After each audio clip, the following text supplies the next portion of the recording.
समर काय झालं एवढं अर्जंटली बोलून घेतलंस?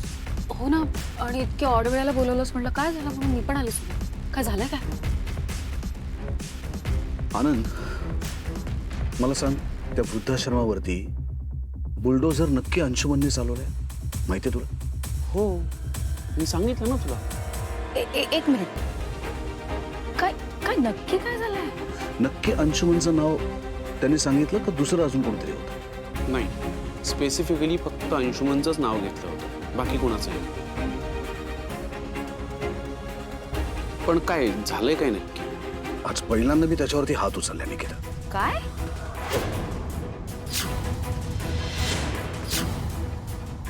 हो, राग आला मला या गोष्टीचा. माझा राग नाही कंट्रोल झाला आणि मी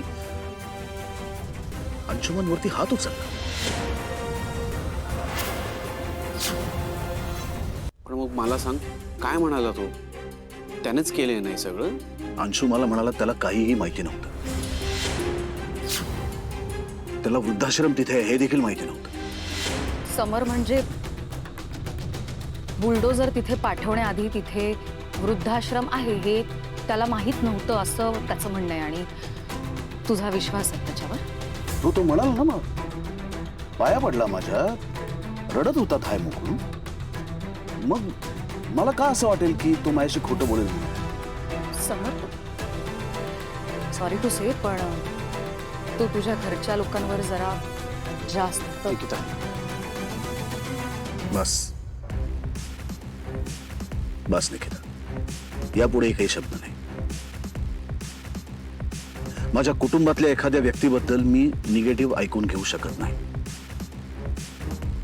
आणि माणसाकडनं चूक होऊ शकते ना. म्हणजे अंशुमननी नीट माहिती घेतली नाही ही त्याची चूक झाली, पण मी सुद्धा तेच केलं. आणि या सगळ्यात खरं तर माझी चूक आहे. मी नीट विचारलं पाहिजे होतं, मी नीट चौकशी केली पाहिजे होती, मी नीट माहिती घेतली पाहिजे होती, पण ते काहीही न करता मी अंशूवरती हात उचलला. म्हणजे बुलडोझर ना मी पाठवला ना अंशूनी पाठवला, तिसऱ्याच कुठल्या तरी माणसाने पाठवला, पण त्याची शिक्षा मात्र माझ्याकडनं अंशूला मिळाली. म्हणजे माझी चूक ना. आणि फक्त अंशूला नाही तर या सगळ्या घटनेमुळे त्या स्वानंदी सरपोतदार देखील चिडले. मला आता ना त्यांची माफी मागितली पाहिजे.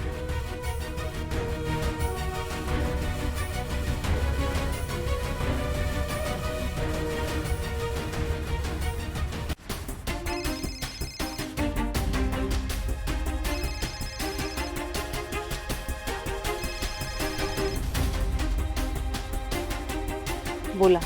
हा, नमस्कार. मी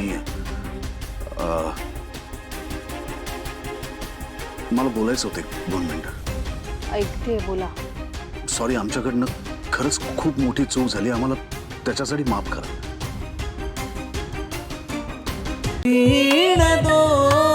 दोघातली तुटे